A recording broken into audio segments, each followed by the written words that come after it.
Episode की शुरुआत में हमें 3 साल पहले क्या हुआ था वो बताया जाता है। फिर हम कुछ शिप्स को एक आइलैंड की तरफ जाता हुआ देखते हैं, जहां एक के बाद एक बड़े धमाके हो रहे हैं और नेवी सोल्जर्स कहते हैं कि उनके हथियार मॉन्स्टर्स को कोई भी नुकसान नहीं पहुंचा सकते, इसलिए वो सब कुछ हंटर्स के ऊपर छोड़ रहे हैं। फिर हम एक हंटर को एंट मॉन्स्टर से भागता हुआ देखते हैं और भागकर वो अपनी पार्टी के पास आ जाता है। फिर एंट मॉन्स्टर्स का पूरा झुंड उन हंटर्स पर हमला कर देता है। पार्टी के सारे मेंबर्स मॉन्स्टर्स से लड़ने की पूरी कोशिश करते हैं, पर उनमें से कोई भी इन मॉन्स्टर्स के आगे नहीं टिक पा रहा होता है। फिर एक जादूगर कहता है कि हम हमारी रैंक से इन मॉन्स्टर्स को नहीं हरा पाएंगे। पर तभी वहां एस रैंक हंटर्स आ जाते हैं और उन्हें बचाते हैं। सारे हंटर्स एस रैंक हंटर्स को देख खुश हो जाते और सोचते हैं कि उनकी की जान बच गई है। माइनोब इंजर्ड हंटर्स को हील करता है और फुकी और शिरकावा एंट मॉन्स्टर्स से फाइट करते हैं। वो दोनों आसानी से उन मॉन्स्टर्स को हरा देते हैं, पर तभी लीडर एंट वहां आ जाती है और उन पर हमला करती है। फुकी थंडर मैजिक का यूज करके और शिरकावा अपनी ताकत से उसे आसानी से हरा देते हैं। फिर वाइट एंट मॉन्स्टर्स का झुंड भी वहां आ जाता है और उन पर हमला करता है। शिरकावा पावर अप करता है और फुकी एक बड़े मैजिक स्पेल का इस्तेमाल करता है और दोनों उनके पूरे झुंड को एक झटके में मार देते हैं।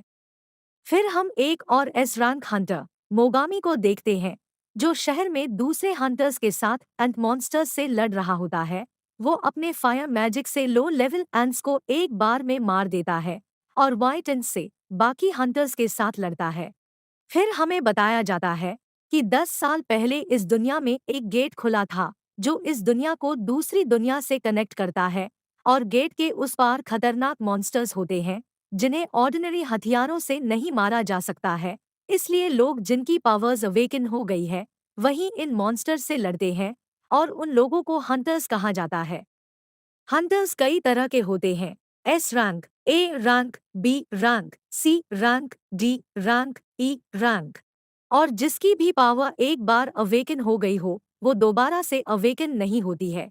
फिर हम 3 साल बाद प्रेजेंट में आ जाते हैं और एक कंस्ट्रक्शन साइट को देखते हैं, जहां एक आदमी कॉफी ले रहा होता है और कॉफी वाला उसे रेड के लिए ऑल द बेस्ट कहता है। फिर उसे अपना एक पुराना दोस्त दिखता है, जिससे माशिमा कहता है कि तुम तो यहाँ से चले गए थे ना, क्योंकि तुम्हें एक हंटर नहीं बनना था। फिर वो कहता है, मेरी वाइफ प्रेग्नेंट है और हमारा दूसरा बच्चा होने वाला है। फिर माशिमा कहता है, हाँ, रेड से काफी पैसे कमाए जा सकते हैं। फिर कुगा कहता है कि काफी समय हो गया मुझे हंटिंग करे हुए और अब मेरी स्किल्स भी कमजोर हो चुकी है। फिर शन वहां आ जाता है और माशिमा उसे आने के लिए शुक्रिया कहता है और सारे लोग शन को देखकर काफी खुश होते हैं। फिर कुगा माशिमा से पूछता है कि क्या शन यहाँ का सबसे स्ट्रॉन्ग हंटर है। माशिमा जवाब देता है, शन का निकनेम द वर्ल्ड्स बीकेस्ट है। फिर माशिमा हंसते हुए बताता है कि वो इतना कमजोर है कि सबसे आसान ईरान डंजन में भी वो चोटिल हो जाता है। कुगा कहता है कि क्या सच में यह इतना वीक है। माशिमा कहता है, हाँ, शन यहाँ सबसे कमजोर है और अगर यह यहाँ है तो इसका मतलब है कि हमें आज आसान डंजन में ही रेड करनी है। इन दोनों की बातें शन सुन रहा होता है। फिर वो कॉफी लेने जाता है, पर उसकी किस्मत इतनी खराब होती है कि कॉफी भी खत्म हो जाती और उसे नहीं मिलती। फिर एक लड़की वहां आती है जिसका नाम मिजुकी होता है और वो शन से पूछती है कि तुम फिर चोटिल कैसे हो गए। शन कहता है, हंटिंग करते समय। मिजुकी शन से पूछती है कि आखिर हुआ क्या था। शन बताता है कि हम ही रैंक डंजन में थे और सब लोगों में से बस में अकेला था जो चोटिल हुआ था, क्योंकि वहां सब हाई रैंक हंटर्स थे और इसीलिए वो किसी हीला को अपने साथ नहीं ले गए थे। मिजुकी कहती है कि उन्हें ऐसा नहीं करना चाहिए था, भले ही वो हाई रैंक हंटर्स, पर उन्हें एक हीलर जरूर ले जाना था। फिर शन कहता, मुझे पता है, मैं कमजोर हूँ और मेरे साथ हमेशा ऐसा ही होता है और मिजुकी को भी यह पता है। फिर सब लोग गेट में जाने के लिए तैयार हो जाते हैं। फिर माबूची, जो कि उनमें से सबसे हाई रैंक हंटर है, उस रेड पार्टी का लीडर बनने को बोलता है और सब मान जाते हैं। माशिमा शन से कहता है कि देखना कि तुम फिर से चोटिल ना हो जाओ। फिर शन अपना बेस्ट देने का बोल के सबसे साथ गेट के अंदर चला जाता है। फिर हम हंटर्स गिल्ड को देखते हैं, जहां अकीरा गिल्ड के चेयरमैन से पूछता है कि सरकार के साथ मीटिंग का क्या हुआ। चेयरमैन बताता है कि उन्हें डंजन सप्लाईज चाहिए और वो कहता है कि हमें जो मैजिकल क्रिस्टल्स मॉन्स्टर को हराने के बाद मिलते हैं, हम वो क्रिस्टल्स सरकार को बेच देते हैं। सरकार इन मैजिकल क्रिस्टल्स, स्टोन्स और मैजिकल ओर्स का इस्तेमाल पावर जनरेशन के लिए करना चाहती है, क्योंकि यह दूसरे मेथड से ज़्यादा किफ़ायती और एनवायरनमेंट फ्रेंडली भी है। फिर हम डंजन में देखते हैं कि शन फिर से चोटिल हो गया है और मिज़ुकी उसे हील कर रही है। मिज़ुकी उससे पूछती कि तुम हंटिंग क्यों कर रहे हो, और फिर पूछती है कि क्या तुम्हारे पास कोई रीज़न यह सब करने का। शन सोचता है असली वजह बताना सही नहीं रहेगा, इसलिए वो कहता कि मैं तो बस मज़े के लिए हंटिंग करता हूँ ताकि बोर ना हो सकूं। इस पर मिज़ुकी कहती ऐसे ही मज़े मज़े में तुम मरने के बाद भी रेड करना। इस पर शन हंसने लगता है। दूसरी तरफ हम देखते हैं कि पार्टी के दूसरे हंटर्स फायर मैजिक और स्वॉर्ड का इस्तेमाल करके आसानी से मॉन्स्टर्स को मार रहे होते हैं और उनकी रेड खत्म ही होने वाली होती है। तभी एक हंटर कहता है कि उसे एक और डंजन एंट्रेंस मिली है। सब लोग एंट्रेंस को देखते हैं और लीडर माबूची कहता है कि यह डबल लेयर है और यह असली लगती है।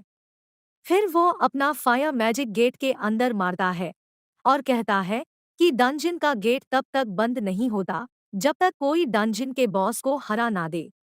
और गेट अभी खुला है, इसका मतलब है कि यहाँ का बॉस इस डबल लेयर गेट के अंदर है। और ऐसी सिचुएशंस में हमें हंटर्स गिल्ड को बताना चाहिए, पर अगर यहाँ दूसरे हंटर्स भी आ गए तो हम कम पैसे कमा पाएंगे। इसलिए हमें इस गेट के अंदर जाना चाहिए और बॉस मॉन्स्टर को हराना चाहिए। फिर सब लोग वोट करते हैं कि इस एंट्रेंस के अंदर जाना चाहिए या नहीं, क्योंकि वह 13 लोग होते हैं, तो वोट 6-6 से बराबर हो जाते हैं और आखिरी वोट शन का बचता है और उस पर ही सब निर्भर होता कि वो लोग एंट्रेंस के अंदर जाएंगे या नहीं। फिर शन सोचता है कि उसके पास ज़्यादा पैसे नहीं है और उसे अपनी छोटी बहन को कॉलेज भी भेजना है और अपनी बीमार माँ का इलाज भी कराना है, इसलिए उसे जाना ही पड़ेगा। फिर वह जाने के लिए हाँ कह देता है। फिर हम हंटर्स गिल्ड को देखते हैं, जहां नए हंटर्स अपनी रैंक चेक कर रहे होते हैं, इस पर अपना हाथ रखकर। और S rank Hunter Mogami phone पर अपने एम्प्लॉय से नए बी और सी रैंक हंटर्स को हायर करने को कहता है। और फिर रोड पर कुछ चोर एक लड़की का पर्स चुरा कर ले जाते हैं, पर तभी एस रैंक शिजुको कोस्का उन चोरों से पर्स वापस ले लेती है। फिर हम देखते हैं कि सब लोग उस एंट्रेंस के अंदर चले जाते हैं। कुछ देर बाद एक हंटर कहता है कि हम शायद ज्यादा अंदर जा रहे हैं। फिर एक और हंटर कहता है कि हम यहाँ कब से चल रहे हैं। एक हंटर जवाब देता है कि लगभग 40 मिनट से वो सब चल रहे हैं और बॉस को मारने के बाद 1 घंटे के अंदर ही एंट्रेंस बंद हो जाती है। फिर सीन बदलता है और शन मिज़ुकी से माफी मांगता है कि उसके वोट की वजह से ही उसे इस एंट्रेंस के अंदर आना पड़ा, क्योंकि मिज़ुकी ने यहाँ ना आने के लिए वोट किया था। फिर वो कहती है कि क्या तुम पागल हो, कुछ ही देर पहले तुम मरते मरते बचे हो और मैंने तुम्हें बड़ी मुश्किल से हील किया है, तो किस वजह से तुमने यहाँ आने के लिए वोट किया और क्या तुम्हारे सिर पर भी चोट आई है जिसकी वजह से तुमने हाँ बोला यहाँ आने के लिए। शन सोचता है कि मैं मिज़ुकी के वजह से ही जिंदा हूँ, क्योंकि वो एक बी रैंक हीलर है, और उससे सॉरी कहता है। फिर मिज़ुकी कहती है कि अगर तुम सॉरी हो तो मुझे लंच के लिए ट्रीट कर सकते हो। शन शर्मा जाता है और हाँ कह देता है। तभी वो एक बड़े दरवाजे के सामने पहुंच जाते हैं, जो कि बॉस रूम होता है। सारे हंटर्स उसे देख चौंक जाते हैं, क्योंकि किसी ने भी कभी इतना बड़ा दरवाजा नहीं देखा होता है। फिर हम देखते हैं हंटर्स गिल्ड का चेयरमैन नए हंटर्स को बता रहा है कि यह काम काफी खतरनाक है और चाहे वो कितने ही स्ट्रांग हो या उनके सामने कोई कमजोर मॉन्स्टर ही क्यों ना हो, उन्हें हमेशा चौकन्ना रहना होगा। फिर हम देखते हैं कि सब उस दरवाजे के अंदर जाते हैं और अंदर पहुंचते ही देखते हैं कि वहां लाइट्स भी चालू है। फिर वहां उन्हें काफी बड़े बड़े स्टैचूज दिखते हैं और ऐसी अनोखी जगह देख किसी को भी यकीन नहीं हो रहा था कि ऐसी जगह किसी डंजन के अंदर हो भी सकती है। जब शन इन स्टैचूज को देखता है तो उसे लगता है कि सारे स्टैचूज अजीब है और सबने अपने हाथों में कुछ न कुछ पकड़ रखा है और उसे लगता है कि यहाँ कोई उन्हें घूर रहा है। फिर सब सामने एक सबसे बड़े स्टैचू को देखते हैं जो कि उन्हें बॉस लग रहा होता है। तभी वहां एक हंटर को एक मैजिक सील दिखती है। फिर वो उनके लीडर को बताता है कि इस सील में कुछ लिखा है। लीडर फिर पढ़ता है और वहां लिखा होता है कि यह 3 कमांड्स इस टेम्पल में सबको मानने होंगे। पहला, वर्शिप द लॉर्ड, दूसरा, प्रेज द लॉर्ड और तीसरा, प्रूव योर फेथ। तभी मिजुकी सबसे बड़े स्टैचू की आंख को हिलते हुए देखती है। शन कहता है कि यह तुम्हारा वहम होगा, पर फिर उसे भी वहां कुछ अजीब महसूस होने लगता है। फिर माबूची उस सील की आखिरी लाइंस पढ़ता है जिसमें लिखा होता है कि जो इन कमांड्स को नहीं मानेगा वो यहाँ से कभी भी जिंदा बचकर नहीं जा पाएगा। तभी वहां का दरवाजा अचानक बंद हो जाता है और सब डर जाते हैं।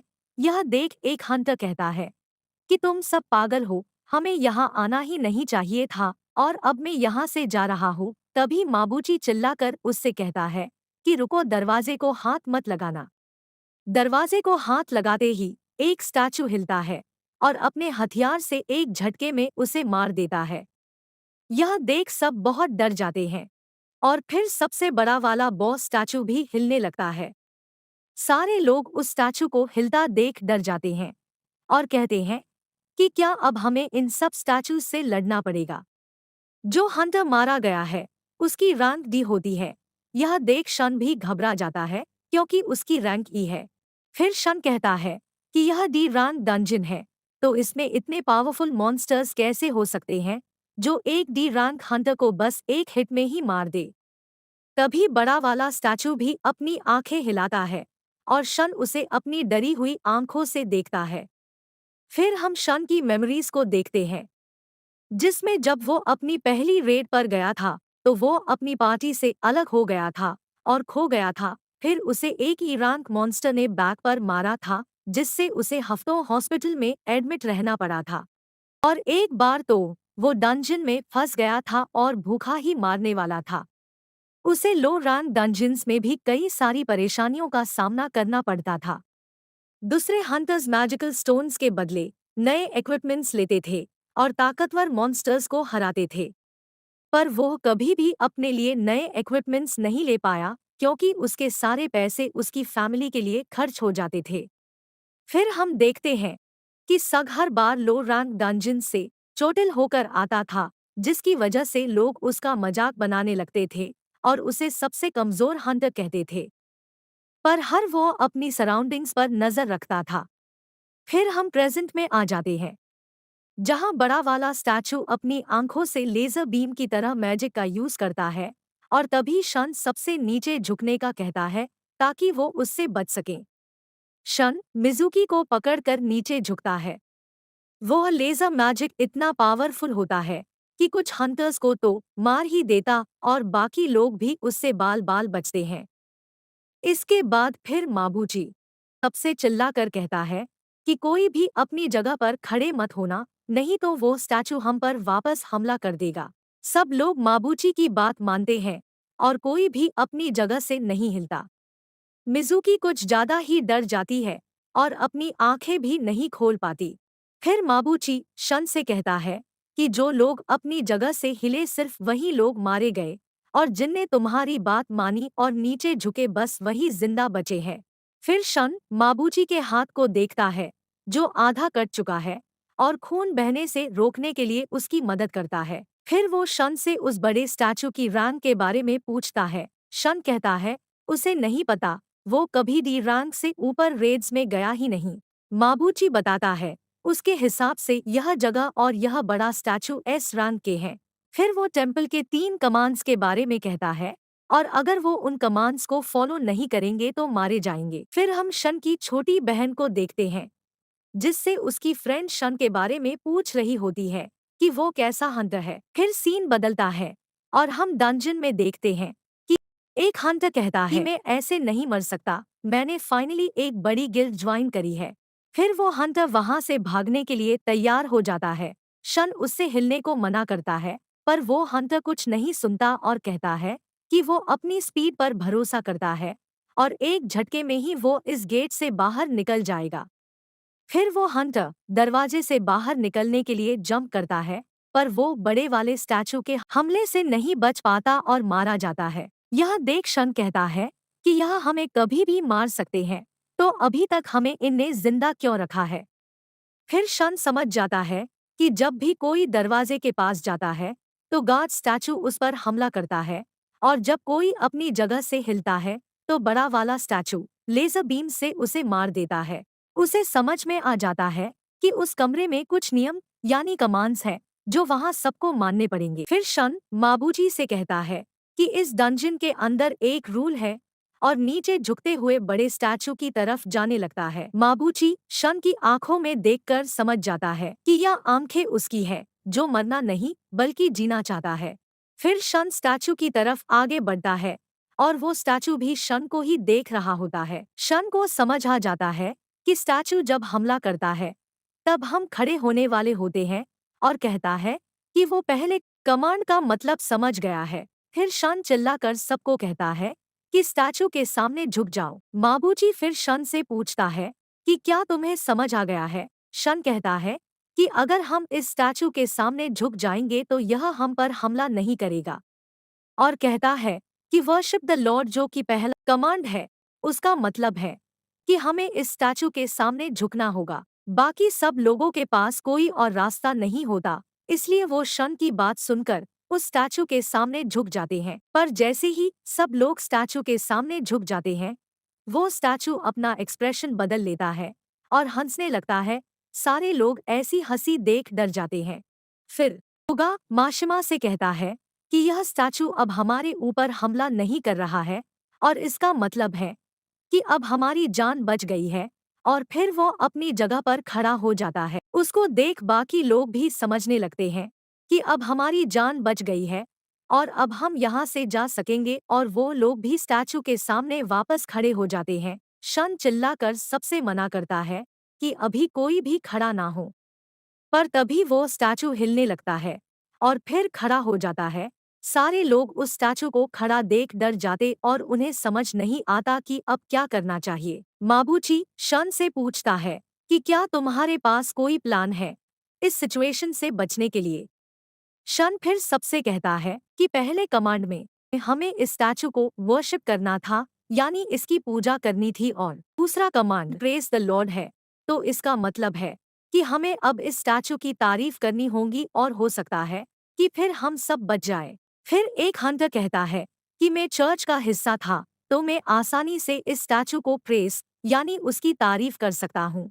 फिर वो एक प्रेयर गाने लगता है। बाकी लोगों को लगता है कि प्रेयर का असर हो रहा है और स्टैचू अब धीरे धीरे मूव कर रहा है, पर शन को समझ आ जाता है कि वो हंटर किसी दूसरे गॉड की प्रेयर गा रहा है और इस स्टैचू को प्रेस नहीं कर रहा है। तभी वो स्टैचू इस हंटर को अपने पैरों से कुचल देता है। यह देख सारे लोग शॉक हो जाते हैं और उस स्टैचू से बचकर भागने लगते हैं। वो स्टैचू एक एक कर लोगों को अपने पैरों से कुचल कर मार रहा होता है, और फिर शन सबसे अलग अलग रहने को कहता है, पर वो मिजुकी को अपने साथ ले जाता है।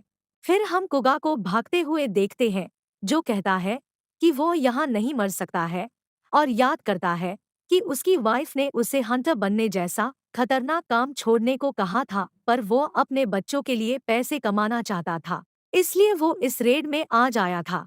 फिर वो एक जगह खड़ा हो जाता है, पर तभी माशिमा उसे चिल्ला कर कहता है कि तुम्हारे पीछे देखो, पर कुगा पीछे मुड़े उससे पहले ही एक स्टैचू उसे मार देता है। फिर शन स्टैचूज की तरफ देखता और कहता है कि किसी के पास तलवार, किसी के पास कुल्हाड़ी और किसी के पास इंस्ट्रूमेंट्स है। हमें क्या करना चाहिए, और हम यहाँ से भाग भी नहीं सकते। फिर शन सोचता है कि हम जब गार्ड्स के पास जाते हैं तभी वो हम पर अटैक करते हैं, तो क्या यह स्टैचूज जिनके पास इंस्ट्रूमेंट्स है वो भी हम पर अटैक करेंगे जब हम उनके पास जाएंगे। शन समझ जाता है कि इंस्ट्रूमेंट्स वाले स्टैचूज हम पर अटैक नहीं करेंगे और हमें उन स्टैचूज से दूर रहना है जिनके पास हथियार है। फिर वो सबसे इंस्ट्रूमेंट्स वाले स्टैचूज की तरफ जाने को कहता है। जैसे ही वो लोग स्टैचूज के सामने पहुंचते हैं, वो स्टैचूज इंस्ट्रूमेंट्स बजाना चालू कर देते हैं और किसी पर अटैक नहीं करते। मशीमा भी इंस्ट्रूमेंट वाले स्टैचू के सामने जाकर बैठ जाता है। फिर वो स्टैचू इंस्ट्रूमेंट बजाने लगता है, पर माशिमा रोने लगता है क्योंकि उसका दोस्त कुगा मारा जा चुका है। शन मिजुकी के साथ एक इंस्ट्रूमेंट वाले स्टैचू के पास जाता है, पर वो स्टैचू अपना इंस्ट्रूमेंट नहीं बजाती है क्योंकि वो दो लोग होते हैं, और तभी बड़ा स्टैचू उन पर हमला करने के लिए आ जाता है। शन मिजुकी को इंस्ट्रूमेंट वाले स्टैचू के पास छोड़ वहां से भाग जाता है किसी दूसरे इंस्ट्रूमेंट वाले स्टैचू को ढूंढने के लिए। फिर बड़ा वाला स्टैचू शन पर अपने पैरों से हमला कर देता है, पर शन बच जाता है और एक स्टैचू के पास पहुंच जाता है। माबूची शन को चिल्लाकर बताता है कि उस स्टैचू के पास कोई म्यूजिकल इंस्ट्रूमेंट नहीं है, बल्कि एक शील्ड है। फिर वो स्टैचू शन पर हमला करता है, जिससे शन घायल हो जाता है और रेंग कर दूसरे स्टैचूज की तरफ जाने लगता है। वो कहता है कि अगर कोई गॉड है तो उसकी मदद करे और उसे म्यूजिकल इंस्ट्रूमेंट वाले स्टैचू तक पहुंचाए। तभी वो रेंगते हुए एक स्टैचू के पास पहुंच जाता है, जो म्यूजिकल इंस्ट्रूमेंट वाला स्टैचू ही होता है, और वो स्टैचू गाना गाने लगती है और उसकी जान बच जाती है। फिर सारे म्यूजिकल इंस्ट्रूमेंट वाले स्टैचूज भी गाने लगते हैं और दूसरा कमांड पूरा हो जाता है, जिससे स्टैचूज अटैक करना बंद कर देते हैं। फिर मिजुकी भागकर शन के पास आती है, पर वो उसे देख रोने लगती है क्योंकि जब शन पर शील्ड वाले स्टैचू ने हमला किया था तो उसकी एक टांग टूट गई थी। मिजुकी जल्दी से उसके कटे हुए पैर के पास आ जाती है और उसे हील करना चालू कर देती है। शन कहता है कि तुम अब रुक सकती हो और इस पैर को हील करना अब इम्पॉसिबल है। मिजुकी कहती कि चुप रहो और शांति से बैठो। हम देखते हैं कि मिजुकी शन को हील करने के लिए अपनी पूरी मैजिकल पावर्स का यूज कर लेती है, जिससे उसकी नाक से खून बहने लगता है। बाकी हंटर्स यह देख परेशान होते हैं कि क्या मिजुकी ठीक है, पर वो खुश होते हैं कि शन अभी भी जिंदा है।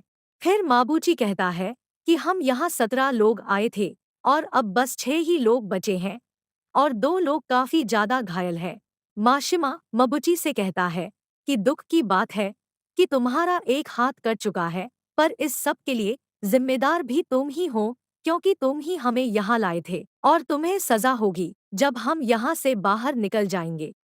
तभी बड़ा वाला स्टैचू वापस से हिलने लगता है। फिर वो स्टैचू अपने हाथ से एक इशारा करता है और जमीन से 2 पत्थर बाहर आ जाते हैं। किसी को कुछ समझ नहीं आ रहा होता है कि आखिर यह क्या है। फिर माबूची शन से पूछता है कि यह क्या चीज है। शन बताता है कि यह 2 पत्थर एक अल्टर है। शन समझाता है कि पुराने समय में इस अल्टर पर जिंदा जीवों को सैक्रिफाइस किया जाता था, यानी बलि दी जाती थी गॉड के लिए। शन कहता है कि यही तीसरा कमांड है, अपने फेथ को प्रूव करना अपनी जान देकर। फिर माशिमा कहता है कि मैं अब सब समझ गया हूँ और हम में से किसी एक को यहाँ अपना सैक्रिफाइस करना है, यानी अपनी जान देनी है। माशिमा कहता है कि इस सब के जिम्मेदार टीम लीडर माबूची है, तो उन्हें ही अब अपने आप को सैक्रिफाइस करना होगा। माबूची अपने आप को सैक्रिफाइस करने के लिए मान जाता है और अल्टर की तरफ जाने लगता है। फिर माबूची अल्टर के पास पहुंच जाता है अपना सैक्रिफाइस देने। तभी उसके पीछे एक रेड फ्लेम जलती है, इसलिए वो शन से पूछता है कि आखिर इसका क्या मतलब है। शन कहता है कि क्या बड़े स्टैचू को कोई सैक्रिफाइस नहीं चाहिए। फिर वह 2 हंटर्स की मदद से खुद भी उस अल्टर के ऊपर चला जाता है और वहां फिर 3 फ्लेम जलने लगती है। इसके बाद शन माबूची से पूछता है कि क्या बाहर से कोई हंटर्स हमें बचाने आएंगे। माबूची बताता है कि आज 7वां दिन है, तब से इस डंजन का गेट खुला है और 7वें दिन के बाद डंजन का गेट पूरी तरह से खुल जाता है और डंजन के मॉन्स्टर्स हमारी दुनिया में आ जाते हैं और आम इंसानों पर हमला करने लगते हैं और उसे डंजन ब्रेक कहा जाता है। शन यह होने से रोकना चाहता है क्योंकि बाहर उसकी खुद की फैमिली भी है। फिर हम शन की छोटी बहन को देखते हैं जो अपनी बीमार माँ से हॉस्पिटल में मिलने जाती है। फिर सीन बदलता है और शन फिर सबको उस अल्टर के ऊपर बुलाता है और कहता है कि जब तक सब इसके ऊपर नहीं आएंगे ट्रायल शुरू नहीं होगा, और फिर सब अल्टर के ऊपर आ जाते हैं और सबके हिस्से की फायर्स भी जलने लगती है। तभी वहां सर्कल में ब्लू फ्लेम्स भी जलने लगती है और अचानक से वहां का दरवाजा खुल जाता है। तभी एक ब्लू फ्लेम बुझ जाती है और सारे स्टैचूज हंटर्स की तरफ आगे बढ़ने लगते हैं, जिससे सारे हंटर्स डर जाते हैं। फिर एक के बाद एक ब्लू फ्लेम बुझने लगती है और वो स्टैचूज आगे बढ़ते जाते हैं। फिर शन सोचता है और उसे पता चलता है कि जितनी देर वो इन स्टैचूज पर नजर रखते हैं, वो स्टैचूज नहीं हिलते, पर जैसे ही वो इन स्टैचूज से अपनी नजर हटा लेते हैं, वो स्टैचूज हिलने लगते हैं और आगे बढ़ने लगते हैं। शन सबसे कहता है कि कोई भी अपनी आंखें बंद मत करो, वरना वो स्टैचूज हमारी तरफ आ जाएंगे। तभी एक लड़की कुछ ज्यादा ही डर जाती है और चिल्लाने लगती है और भागकर उस गेट से बाहर चली जाती है और उसके हिस्से की फ्लेम बुझ जाती है। यह देख सब चौंक जाते हैं कि आखिर वो दरवाजे के बाहर कैसे चली गई और उसे कुछ हुआ भी नहीं। फिर माबूची और माशिमा कहते हैं कि इसका क्या मतलब है और गेट बस थोड़ा सा ही बंद क्यों हुआ है। शन सोचने लगता है कि यहाँ क्या हो रहा है और सोचता है कि क्या दरवाजे का खुलना एक ट्रैप है और क्या दरवाजे के बाहर जाकर वो मारे जाएंगे और क्या उन्हें यहाँ खड़े रहने चाहिए या उस लड़की की तरह दरवाजे से बाहर चले जाना चाहिए। तभी एक हंट कहता है कि मुझे माफ करना, पर अब मैं और सहन नहीं कर सकता, और वो शन को छोड़ भागकर दरवाजे से बाहर चला जाता है और उसकी रेड फ्लेम भी बुझ जाती है। फिर माशिमा कहता है कि शन, मुझे कभी नहीं लगा था कि तुम जैसा एक ही रैंक हंटर हमारी इतनी ज्यादा मदद करेगा। मुझे माफ करना कि मैंने तुम्हें एक कमजोर हंटर समझा, और आज जितने भी लोग यहाँ जिंदा बचे हैं वो तुम्हारी बदौलत है, और मैं भी तुम्हारी वजह से ही अभी तक जिंदा हूँ, इसलिए थैंक यू। पर मेरी भी फैमिली है और मैं यहाँ मरना नहीं चाहता हूँ, तो मुझे माफ करना। यह कहकर माशिमा भी गेट से बाहर चला जाता है और एक और रेड फ्लेम बुझ जाती है और अब बस 3 लोग और 3 ही रेड फ्लेम्स बची होती है। फिर माबूची को समझ आ जाता है कि यहाँ क्या हो रहा है। वो बताता है कि जब तक इस अल्टर पर एक भी इंसान रहेगा, यह दरवाजा बंद नहीं होगा। और वो मिजुकी से कहता है कि तुम शन को यहाँ से लेकर चले जाओ और बस मैं अकेला ही यहाँ रहूंगा।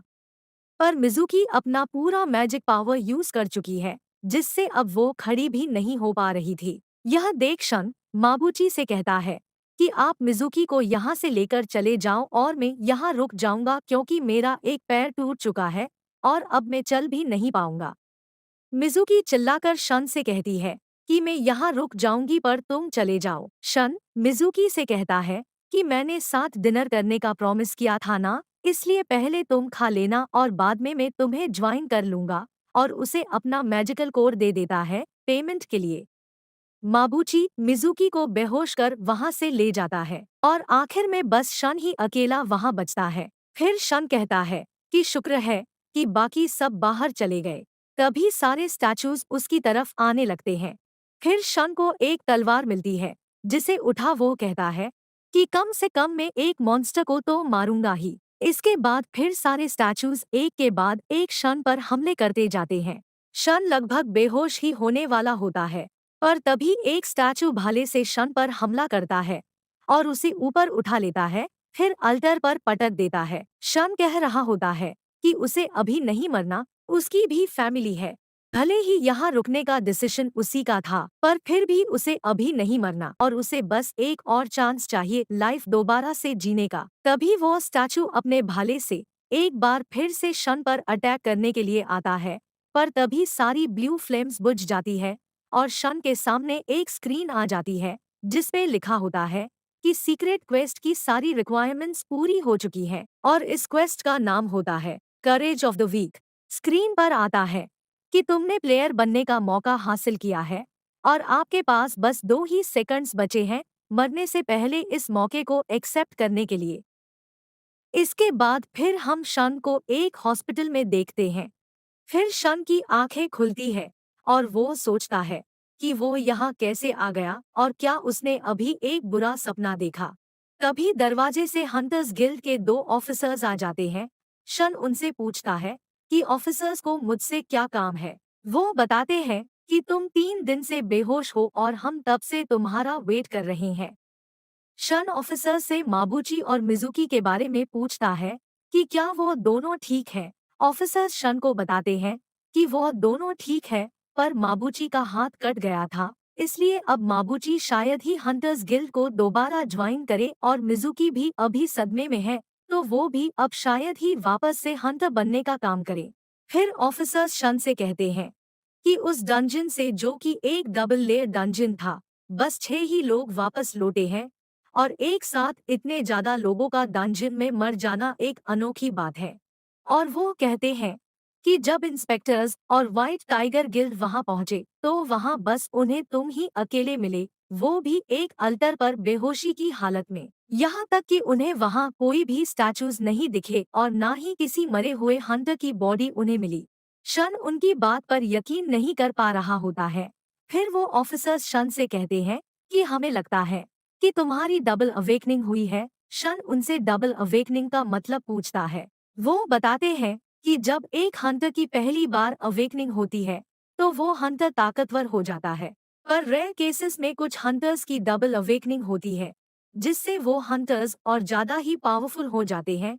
वो ऑफिसर्स अपने साथ एक ऐसा डिवाइस लाए होते हैं जिससे लोगों का मैजिक पावर लेवल चेक किए जा सकता है, क्योंकि उन्हें शक था कि इतने ज्यादा पावरफुल स्टैचूज को कोई भी नॉर्मल इंसान नहीं मार सकता, इसलिए वो शन का पावर लेवल चेक करते हैं। फिर जब उनको शन का पावर लेवल पता चलता है तो उन्हें समझ आ जाता है कि कचरा हमेशा कचरा ही रहता है। असल में शन का पावर लेवल 10 होता है और नॉर्मल ई रैंक हंटर्स का पावर लेवल 70 के आसपास होता है। फिर वो ऑफिसर्स समझ जाते हैं कि शन ने उन मॉन्स्टर्स को नहीं मारा और बिना कुछ कहे वहां से चले जाते हैं।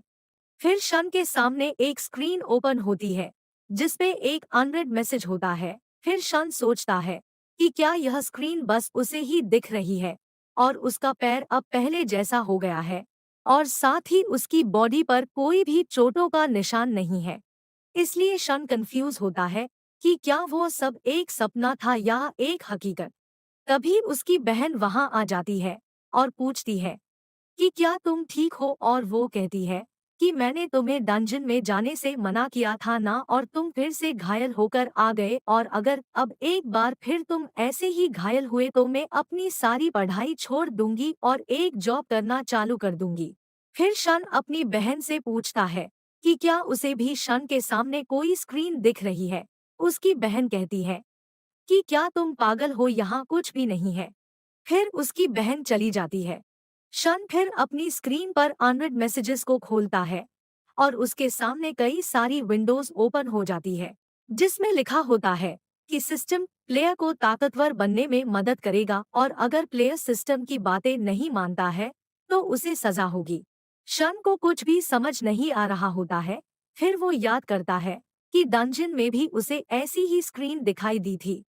फिर शन को एक और मैसेज आता है जिसमें आज का डेली क्वेस्ट होता है पावरफुल बनने के लिए, और उसमें लिखा होता है कि प्लेयर को पुशअप्स, स्क्वाट्स और रनिंग करनी है, और अगर शन यह क्वेस्ट कंप्लीट नहीं करता है तो उसे सजा होगी। शन को यह सब एक मजाक लग रहा होता है और फिर वो सोने चला जाता है। इसके बाद फिर हम उन्हीं ऑफिसर्स को देखते हैं जो शन से पूछताछ करने आए थे।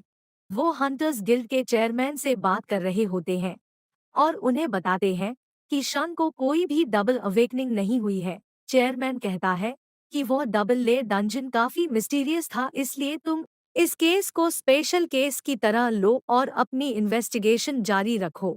फिर हम एस रैंक हंटर मोगामी को देखते हैं जो कि एस रैंक हंटर शिजुको को नए हंटर्स को ट्रेन करने के लिए कहता है। शुरू में वो हिचकिचाती है पर फिर हाँ कह देती है। फिर कुछ देर बाद शन को एक मैसेज आता है कि उसने टाइम लिमिट के अंदर क्वेस्ट पूरा नहीं किया है, इसलिए उसे अब सजा होगी। तभी शन एक रेगिस्तान में पहुंच जाता है और फिर उसके पीछे एक बड़ा मॉन्स्टर आ जाता है। फिर शन को एक और मैसेज आता है जिसमें बताया होता है कि यह एक पेनाल्टी क्वेस्ट है जिसमें उसे 4 घंटे इस जगह में सरवाइव करना होगा। फिर हम देखते हैं कि शन उस मॉन्स्टर से बचने के लिए दूर भागता है और ऐसे ही मॉन्स्टर्स से बचते बचते उसके 4 घंटे पूरे हो जाते हैं और पेनाल्टी क्वेस्ट पूरा हो जाता है। इसके बाद शन वापस से हॉस्पिटल में पहुंच जाता है और उसके सामने एक विंडो ओपन होती है जिसमें लिखा होता है कि पेनाल्टी क्वेस्ट पूरा करने के लिए उसे रिवॉर्ड्स मिले हैं।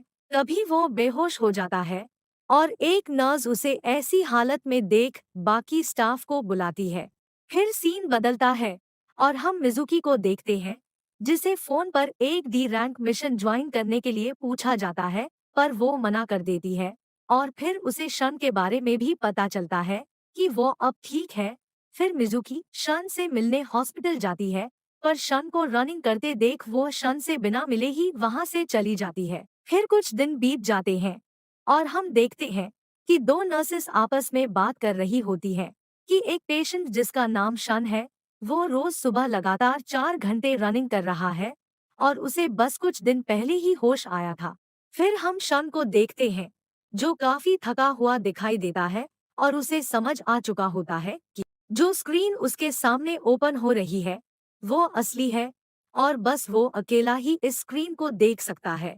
शन फिर आज का डेली क्वेस्ट देखता है जो कि उसने पूरा कर दिया होता है और इसके लिए उसे रिवॉर्ड्स मिलते हैं। शन 3 ऑप्शंस में से पहला वाला चूज करता है जो कि स्टेटस रिकवरी होता है। यह रिवॉर्ड चूज करते ही शन की सारी थकान खत्म हो जाती है और वो हील हो जाता है।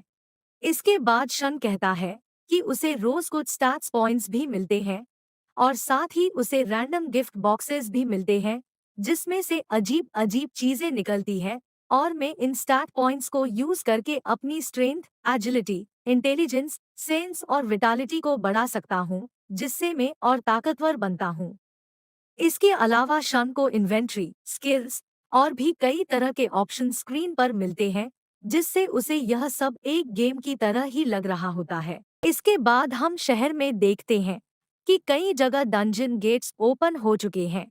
फिर हम शन को देखते हैं जो कि अपनी माँ से हॉस्पिटल में मिलने आया होता है। फिर हमें 4 साल पहले का फ्लैशबैक दिखाया जाता है जहाँ एक दिन शन की माँ अचानक बेहोश हो जाती है और डॉक्टर्स बताते हैं कि इस बीमारी का नाम इंटरनल स्लंबर है जिसमें इंसान हमेशा के लिए नींद में ही रहता है।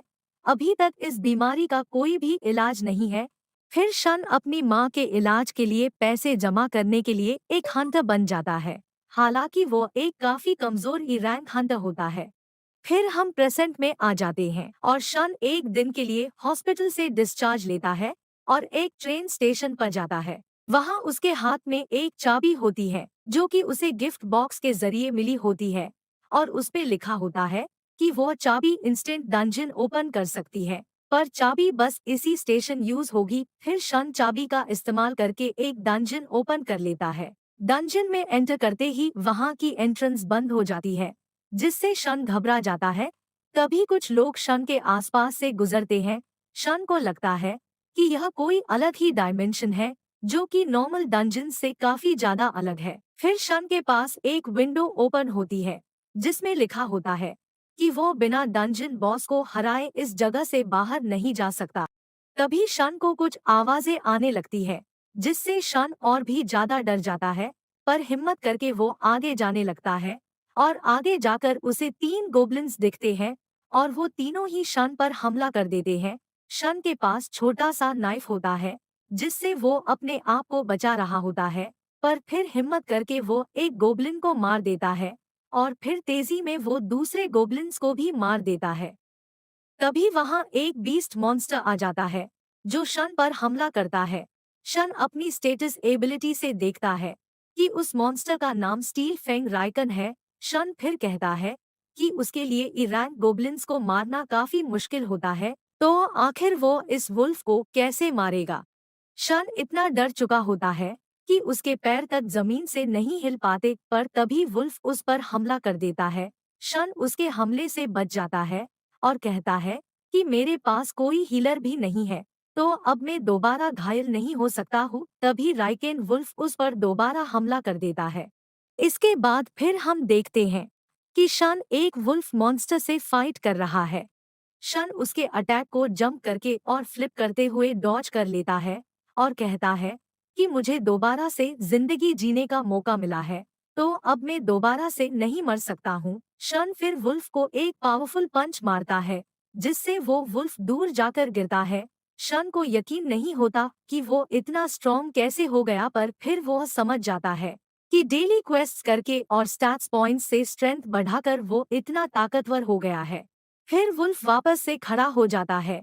शन सोचने लगता है कि आखिर वो इसे कैसे हराएगा और नॉर्मल अटैक्स का इस वुल्फ पर कोई भी असर नहीं हो रहा है। तभी वुल्फ शन की गर्दन पर हमला करता है, जिससे उसे चोट लग जाती है और उसे कुछ समझ नहीं आ रहा होता है कि आखिर वो क्या करे, क्योंकि शन वहां अकेला है और ना ही उसके पास कोई हथियार है। पर तभी उसे याद आता है कि उसके पास एक इन्वेंट्री है।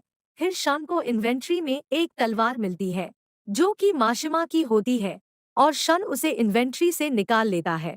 शन फिर तलवार का इस्तेमाल करके एक ही बार में उस राइकेन वुल्फ को मार देता है और लेवल अप हो जाता है। तभी वहां दो और राइकेन वुल्फ आ जाते हैं, पर शन कहता है कि अब उसके पास एक हथियार है, तो अब उसे किसी भी चीज का डर नहीं है। फिर शन एक एक कर आसानी से उन वुल्फ को मार देता है और कहता है कि डबल लेयर के मॉन्स्टर्स के मुकाबले तो यह मॉन्स्टर्स काफी कमजोर है। फिर हम देखते हैं कि शन का लेवल बढ़ चुका है और उसकी दूसरी एबिलिटीज भी। शन देखता है कि मॉन्स्टर्स को हंट करने से उसे 5 स्टार्ट पॉइंट्स मिलते हैं, जिसके उसकी सारी एबिलिटीज 1 पॉइंट से बढ़ जाती है, जबकि डेली क्वेस्ट कंप्लीट करने पे बस उसे 3 स्टैट्स पॉइंट्स ही मिलते थे। तो शन मॉन्स्टर्स को मारकर ज्यादा स्टैट्स पॉइंट्स कमा सकता है। शन समझ जाता है कि जब भी वो लेवल अप होगा, वो और ज्यादा स्ट्रॉन्ग होता जाएगा। फिर शन उन मॉन्स्टर्स को देखता है और सोचता है कि इन मॉन्स्टर्स को मारने पर मैजिकल स्टोन्स तो मिलते ही नहीं है। उसे लगता है कि यह मॉन्स्टर्स कोई डिफरेंट स्पीशीज के होंगे और फिर कहता है कि यह इंस्टेंट डंजन और यह मॉन्स्टर्स सब एक गेम सिस्टम कंट्रोल कर रहा है। तो हो सकता है कि सिस्टम ने यह सब बस मेरे स्ट्रॉन्ग होने के लिए ही बनाया हो। शन को मैजिकल स्टोन के बजाय एक वुल्फ का फैंग मिलता है और वो देखता है कि गेम सिस्टम के अंदर एक स्टोर भी है, जिससे वो आइटम्स खरीद सकता है और उन्हें बेच भी सकता है। शन को फैंग के बदले 20 गोल्ड कॉइन्स मिलते हैं, पर उसे समझ नहीं आता है कि इन गोल्ड कॉइन्स की उसकी करेंसी में क्या कीमत होगी। पर उसे लगता है कि यह डंजन उस जैसे ही रैंक के लिए बनाया गया है, तो वो गोल्ड कॉइन्स भी ज्यादा कीमती नहीं होंगे। फिर शन कहता है कि वो बॉस मॉन्स्टर को हराए बिना इस जगह से बाहर नहीं जा सकता, और भले ही वो थोड़ा स्ट्रॉन्ग हो गया हो, पर एक बॉस मॉन्स्टर को अकेले वो कभी नहीं हरा सकता। तभी राइकेन वुल्फ का एक झुंड शन के पास आ जाता है। शन कहता है कि अब उसे कोई डर नहीं है, क्योंकि वो एक बार पहले ही मर चुका है। वो अपनी तलवार उठा सारे वुल्फ पर हमला करता है और कहता है कि चाहे कुछ भी हो जाए, मैं यहाँ आज नहीं मरूंगा, क्योंकि मुझे अपनी फैमिली को प्रोटेक्ट करना है और मैं हमेशा एक कमजोर रैंक हंटर बना नहीं रह सकता। इसलिए मैं ताकतवर बनूंगा और उसके लिए अगर मुझे इस गेम के रूल्स फॉलो करने होंगे तो मैं करूंगा। शन फिर कई सारे वुल्फ को मार देता है और लेवल अप होता जाता है। पूरे झुंड को मारने के बाद शन को वुल्फ असासिन का टाइटल मिलता है।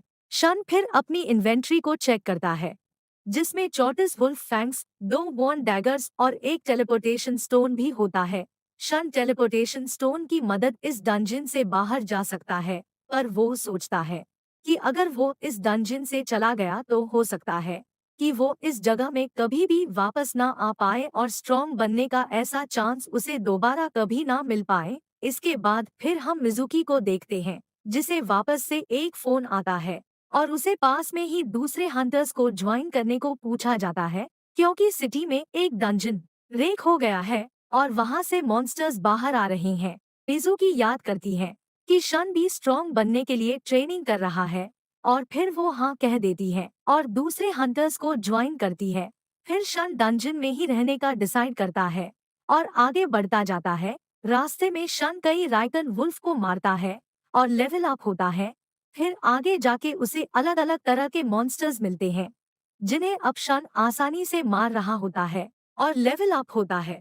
फिर शन मॉन्स्टर्स के नामों को देखता है, जिससे उसे समझ आ जाता है कि जिन मॉन्स्टर्स का नाम व्हाइट कलर में होता है वो कमजोर होते हैं, और जिनका नाम ऑरेंज कलर में होता है वो स्ट्रॉन्ग होते हैं, और जिनका नाम रेड कलर में होता है वो और ज्यादा स्ट्रॉन्ग होते हैं। फिर शन कहता है कि पहले वुल्फ मॉन्स्टर्स का नाम ऑरेंज कलर में होता था, पर अब वो व्हाइट कलर में है। जिससे पता चलता है कि मैं अब काफी स्ट्रॉन्ग हो गया हूँ। और फिर वो अपनी स्टेटस स्क्रीन को चेक करता है। हम देखते हैं कि शन का लेवल अब 15 हो चुका होता है, पर अब भी शन को लगता है कि नीचे बॉस मॉन्स्टर को वो नहीं हरा पाएगा। शन फिर सीढ़ियों से नीचे बॉस मॉन्स्टर की तरफ जाने लगता है और नीचे पहुंचते ही उसे कुछ अजीब महसूस होता है। पर तभी एक मॉन्स्टर तेजी से वहां आता है और शन के ऊपर हमला कर देता है, जिससे शन दूर जाकर गिरता है। फिर शन अपनी तलवार को देखता है जो कि टूट चुकी होती है और कहता है कि उसे लगा था कि वो स्ट्रॉन्ग हो गया है। फिर वो उस मॉन्स्टर का नाम देखता है जो कि ऑरेंज कलर में ही होता है, जिससे शन को लगता है कि यह बॉस मॉन्स्टर ज्यादा स्ट्रॉन्ग नहीं है। पर तभी मॉन्स्टर शन पर हमला करने लगता है। शन अपनी टूटी हुई तलवार से मॉन्स्टर के अटैक्स को रोकता है और कहता है कि मेरी स्वॉर्ड इस मॉन्स्टर के स्केल्स को पियर्स नहीं कर पाएगी और ना ही किसी फिजिकल अटैक्स का इस मॉन्स्टर पर कोई असर होगा। तभी वापस से वो मॉन्स्टर शन पर हमला करता है। शन उसके हमले से बचता है और अपनी टूटी हुई तलवार से उस मॉन्स्टर पर हमला करता है, पर उस पर कोई असर नहीं होता है। शन उस पर एक पावरफुल अटैक करने का सोचता है, पर शन को समझ नहीं आ रहा होता है कि वो इस मॉन्स्टर को कैसे हराए, क्योंकि यह मॉन्स्टर काफी बड़ा होता है और उसकी बॉडी काफी ज्यादा हार्ड होती है, जिसपे शन के अटैक्स का कोई असर नहीं हो रहा था और वो मॉन्स्टर शन पर लगातार हमला कर रहा था, जिससे शन घायल होता जा रहा था। फिर शन जमीन पर गिर जाता है और कहता है कि मुझे लगा था कि मैं ताकतवर हो गया हूँ, मगर अभी भी मैं कमजोर हूँ। आखिर मुझे और कितना स्ट्रॉन्ग बनना पड़ेगा ताकि मैं अपना सबसे कमजोर हंटर होने का टैग खुद पर से हटा सकूं और अपने पास से बाहर आ सकूं। जब सब मुझे वीकेस्ट हंटर बुलाया करते थे, मॉन्स्टर लगातार शन पर अटैक्स कर रहा होता है।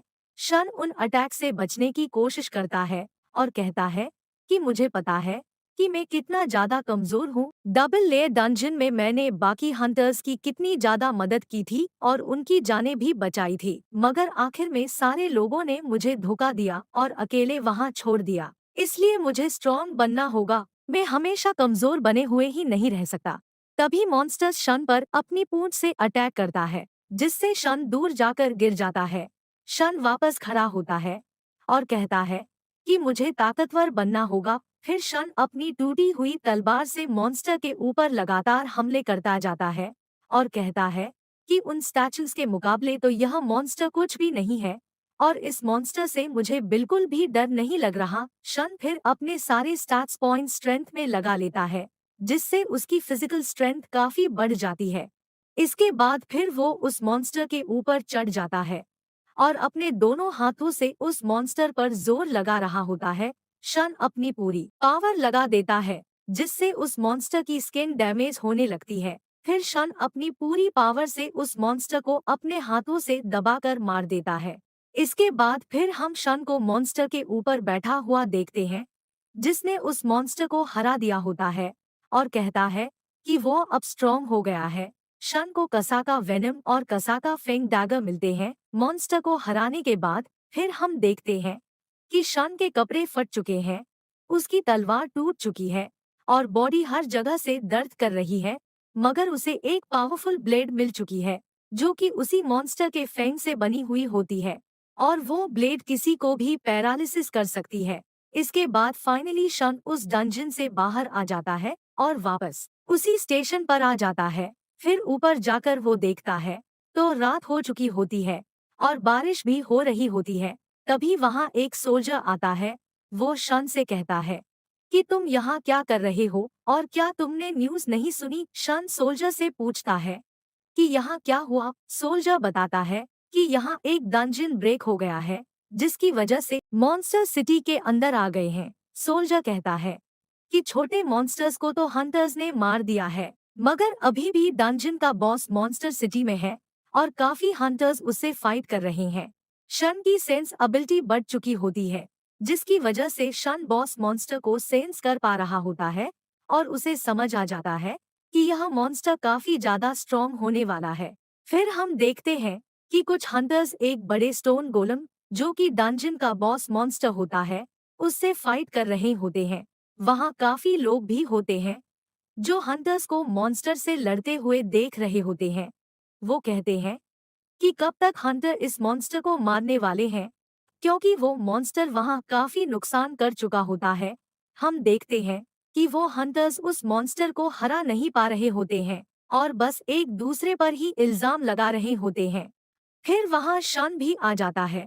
वो कहता है कि यह सब तो लो ई रैंक हंटर्स हैं और बताता है कि इन सब हंटर्स में से सामने वाला हंटर, जो कि एक टैंकर है और डी रैंक हंटर है, वही अभी तक इस मॉन्स्टर को रोक पाया है। फिर शन वहां पर मिजुकी को भी देखता है, जिससे एक डी रैंक हीलर टैंकर को हील करने का कहती है, मगर मिजुकी अभी भी वो हादसा नहीं भुला पाई होती है। यह देख शन कहता है कि वो हादसा तो मैं भी नहीं भुला पाया हूँ, मगर अब मैं स्ट्रॉन्ग बनूंगा और किसी से नहीं डरूंगा। फिर शन अपनी टूटी हुई तलवार उस मॉन्स्टर पर फेंक कर मारता है, जिससे मॉन्स्टर लगभग मर ही जाता है और बाकी हंटर्स के अटैक से मारा जाता है। सभी हंटर्स को लगता है कि उन्होंने उस मॉन्स्टर को मारा, मगर वो टैंकर समझ जाता है कि यह किसी हाई रैंक हंटर का काम है, पर उसे आसपास कोई भी हाई रैंक हंटर नहीं दिखाई देता है। फिर हम शन को देखते हैं, जो कहता है कि उसे नहीं लगा था कि वो एक ही वार में उस मॉन्स्टर को मार देगा।